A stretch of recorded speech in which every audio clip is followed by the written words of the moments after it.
नमस्कार, मैं कमलेश कबीर आपका एक बार फिर स्वागत करता हूं इस नए एपिसोड में। आज के इस एपिसोड में हम बात करने वाले हैं योगी आदित्यनाथ की। 2017 से जब से योगी आदित्यनाथ मुख्यमंत्री बने, क्योंकि उससे पहले योगी आदित्यनाथ, हालांकि वो राजनीति में तो 2004 से पहले से ही, लेकिन पहले वो संसद में हुआ करते थे, लोकसभा में। 2017 में अचानक से योगी आदित्यनाथ को उत्तर प्रदेश का मुख्यमंत्री बना दिया गया। स्थिति जो थी वो कानून व्यवस्था को लेकर थी।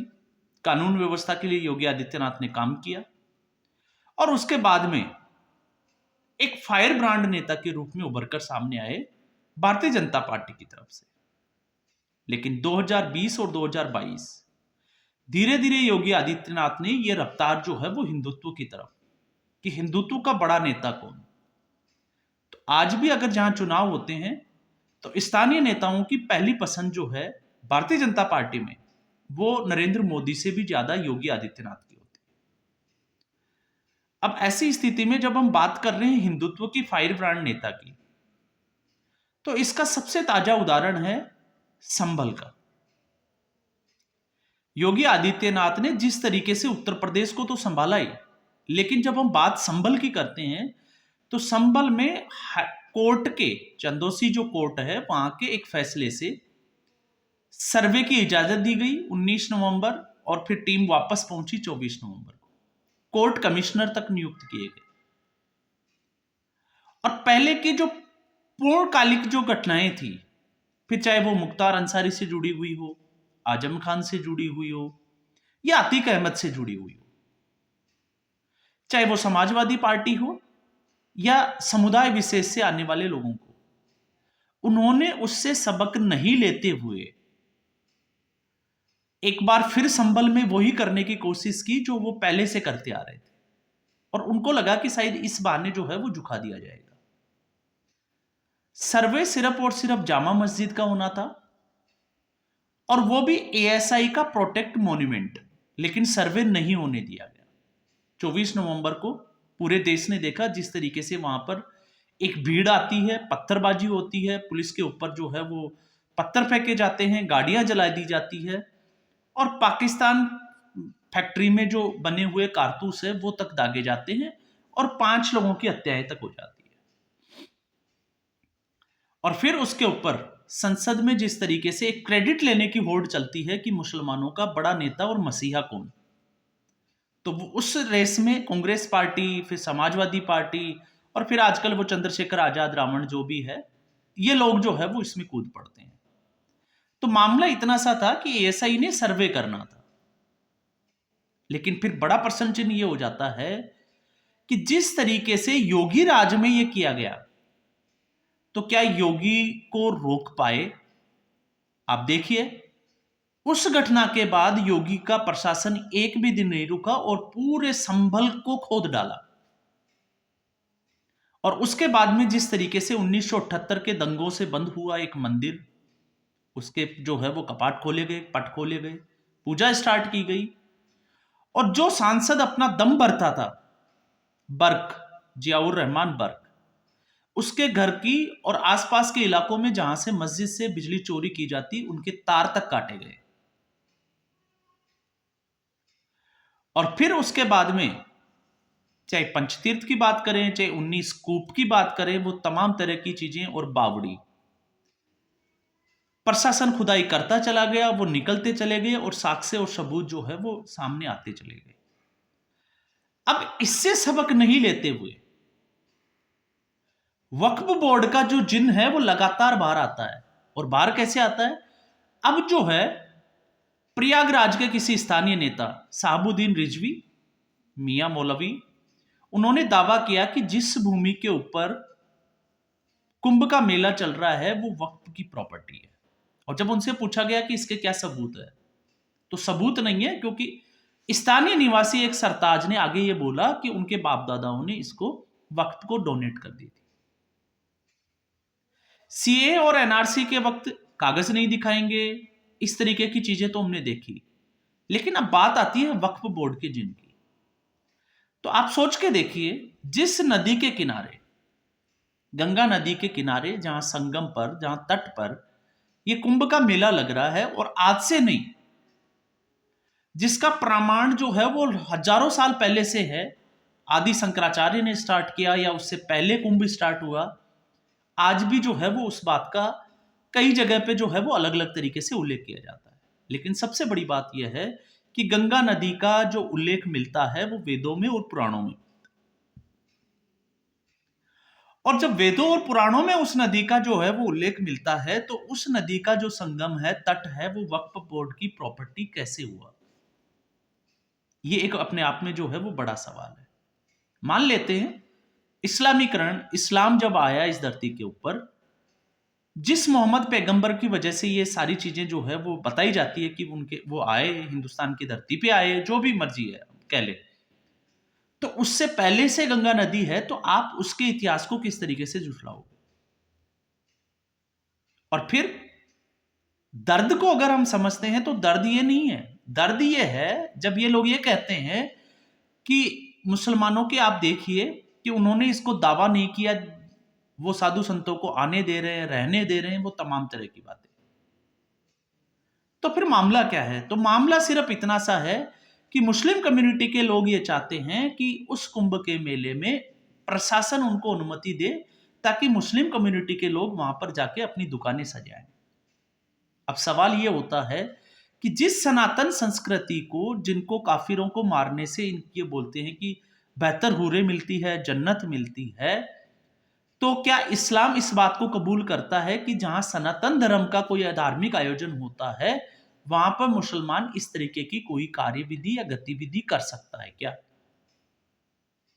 जब इनसे यह पूछा जाएगा, तो फिर इनके पास इस बात का कोई जवाब नहीं होता। ये सीधे तौर से कहते हैं कि मंदिरों की जो ध्वनि होती है मंत्रों की, वो भी इनके कान तक नहीं पड़नी चाहिए। अब हालात आप देखिए, क्या मक्का और मदीना में गैर मुस्लिम किसी समुदाय के लोग को अनुमति दी जा सकती है कि वो अपनी दुकानें खोलें? और अगर ऐसा है तो आप खुल के बोलिए, फिर आप एक जगह पे कुंभ। तो इसलिए मैंने कहा है कि वक्फ का जो जिन्न है ये समय समय पर बाहर आता जा रहा है। सुप्रीम कोर्ट पे दावा कर दिया, पार्लियामेंट पे दावा कर दिया, केरला के चर्च के एक पूरे गांव के ऊपर दावा कर दिया, कर्नाटका में किसानों की जमीनों के ऊपर दावा कर दिया। और फिर जब प्लेसेज ऑफ वर्शिप एक्ट की बात आती है, हम लोगों की भी कमी यह है कि हम सिर्फ 150 एकड़ जमीन जो अयोध्या के राम मंदिर के लिए जो हमें मिली थी, हम उसमें खुश हैं। और ये लोग 9 लाख एकड़ जमीन जो है वो इकट्ठी कर चुके हैं, जिसमें लगभग भारत के 7 राज्य समा सकते हैं। और फिर भी ये चुप बैठने का नाम नहीं लेते। क्यों नहीं लेते? क्योंकि इनको पता है कि जब तक वोट बैंक की राजनीति रहेगी, इन लोगों को पनाह मिलती रहेगी, राजनीतिक पार्टियां इनको सह देती रहेगी, जिस तरीके से अभी समाजवादी पार्टी और कांग्रेस पार्टी को दी हुई है। अब जब हम बात करते हैं प्लेसेज ऑफ वर्शिप एक्ट और वक्फ बोर्ड दोनों की बात करते हैं, तो ये इंपॉर्टेंट इसलिए हो जाता है, वर्शिप एक्ट जो है ये सहारा लेते हैं क्योंकि इनको अपने आप को डिफेंड करना होता है, और वक्फ बोर्ड जो है वो इनके हाथ खोल देता है। तो आप एक चीज सोच के देखिए, 2 भाई हैं, 2 भाइयों का बंटवारा हो गया, प्रॉपर्टी का निस्तारण कर दिया गया। अब वो गांधी ने किया, नेहरू ने किया या जिन्ना ने किया, इतिहास में हम अभी इस वीडियो में नहीं जाएंगे। 1947 में जब धर्म के आधार पर बंटवारा हो गया और मुसलमानों के लिए अलग देश बना दिया, उनको प्रॉपर्टी दे दी, तो क्या हिंदुस्तान में मुसलमान जो है वो दावा कर सकते हैं कि ये प्रॉपर्टी वक्फ की है? ये बड़ा सवाल है। और अगर ऐसा है तो क्या फिर हिंदू जो पाकिस्तान से विस्थापित हुए 1947 में, क्या वो पाकिस्तान के ऊपर दावा कर सकते हैं? तो इसलिए ये राजनीतिक जो मसला है ये उलझा हुआ है। और ऐसी स्थिति में अब हम बात करते हैं जिस तरीके से कि नरेंद्र मोदी की जो सरकार है वो इस पे डिले क्यों कर रही है, क्योंकि अब सवाल यह भी उठता है कि आखिर जब वक्फ बोर्ड का जिन इतना खतरनाक है तो इसको जेपीसी में क्यों भेजा गया? और जेपीसी का इतिहास है, किसी भी अगर आप मसले को ठंडे बस्ते में डालना चाहते हैं तो उसको ज्वाइंट पार्लियामेंट कमेटी में भेज दो, क्योंकि उसमें सभी पार्टियों, सभी दलों के नेता उसमें सम्मिलित होते हैं, उनकी कभी एक राय हो नहीं सकती और उसका फैसला जो है वो कभी आ नहीं सकता, फिर चाहे वो नीरा राडिया का टेप का मामला हो या और इससे जुड़े हुए बहुत सारे मामले हो। तो आखिर फिर इसको जेपीसी में क्यों भेजा गया? अब इसमें जो है वो तर्क अगर हम समझें, गवर्नमेंट सरकार की, केंद्र सरकार की रणनीति को अगर हम समझने की कोशिश करें, तो जहां तक इसमें समझ में आ रहा है वो इतना समझ में जरूर आ सकता है कि जब कृषि सुधार के लिए 3 कानून जब लेके आए, बिल लेके आई केंद्र सरकार, तो उस वक्त जब उनको उसको लागू किया गया तो देश भर में एक देशव्यापी आंदोलन चला और उसका खामियाजा केंद्र सरकार को भुगतना पड़ा। तीनों बिल जो थे वो वापस विड्रॉ करने पड़े। विपक्ष को एक मौका मिला राजनीति करने का। तो इसमें यह चीज जरूर सोची जा सकती है कि शायद केंद्र सरकार जो है वो अब इस तरीके के, चाहे वो वन नेशन वन इलेक्शन हो, वक्फ बोर्ड का मैटर हो, या फिर यूनिफॉर्म सिविल कोड हो, इस तरीके का जो मुद्दे होंगे उनको पहले जेपीसी में भेजेंगे ताकि जनता तक ये मुद्दा पहुंच जाए, जनमत संग्रह। और इसका एक नतीजा भी देखा है, जिस तरीके से वक्फ बिल के ऊपर चर्चा शुरू हुई और उसके बाद से जब से माहौल बना है, तो लोग जो है वो अब वक्फ बोर्ड के या वक्फ बिल के खिलाफ नजर आते हैं बोलते हुए। तो हो सकता है ये एक रणनीति का हिस्सा हो। बाकी तो बजट सत्र जो है वो अब चलने वाला है, 1-1.5 महीने का समय है, तो ये इसकी जो समय की जो मियाद है वो भी पूरी होने वाली है। लेकिन फिर सवाल बड़ा ये हो जाता है कि बार बार मुंह की खाने के बाद उत्तर प्रदेश में आखिर ये लोग योगी को टारगेट पे क्यों रखते हैं? क्या योगी को ये रोक पाएंगे? ये भी एक बड़ा सवाल होता है। तो मुझे लगता है कि योगी को ये नहीं रोक पाएंगे, लेकिन जिस तरीके से संभल में खुदाई चल रही है, अभी भी कुछ जगहों पे जो है वो खुदाई होना बाकी है। और रही सही कसर, ऐसे ही राजनीतिक लोग या राजनीतिक नेता जो आग में घी डालने का काम करते हैं, वो इस तरीके का काम करेंगे। और जब सबूते और साक्ष्यों की बात आएगी तो फिर ये लोग जो है वो पीठ दिखाकर भाग जाएंगे। अभी तक फिलहाल जो उत्तर प्रदेश में होता हुआ नजर आ रहा है वो यहीं तक नजर आ रहा है। लाखों करोड़ों लोग जो है वो कुंभ में इकट्ठे होंगे और धर्म के ऊपर यहाँ पे चर्चा होगी, अलग अलग अखाड़ों के लोग यहाँ पे होंगे।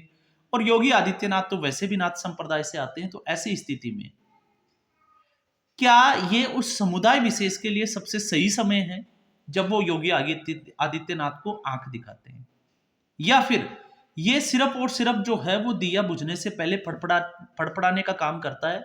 ये सिर्फ रत्ती भर उसके लिए है कि अब शायद वक्फ बोर्ड का जिन जो है वो भी, उसका भी जो दिया है वो बुझने वाला है। और ये जो है वो शुरुआत सिर्फ और सिर्फ एक ही मुख्यमंत्री कर सकता है, और वो है योगी आदित्यनाथ। तो स्थिति जो है वो सिर्फ इतनी ही बनी हुई है। तो आज के एपिसोड में बस इतना ही। उम्मीद करूंगा वीडियो एपिसोड आपको पसंद आया होगा। वीडियो को लाइक करें, शेयर करें, चैनल जरूर सब्सक्राइब करें। धन्यवाद।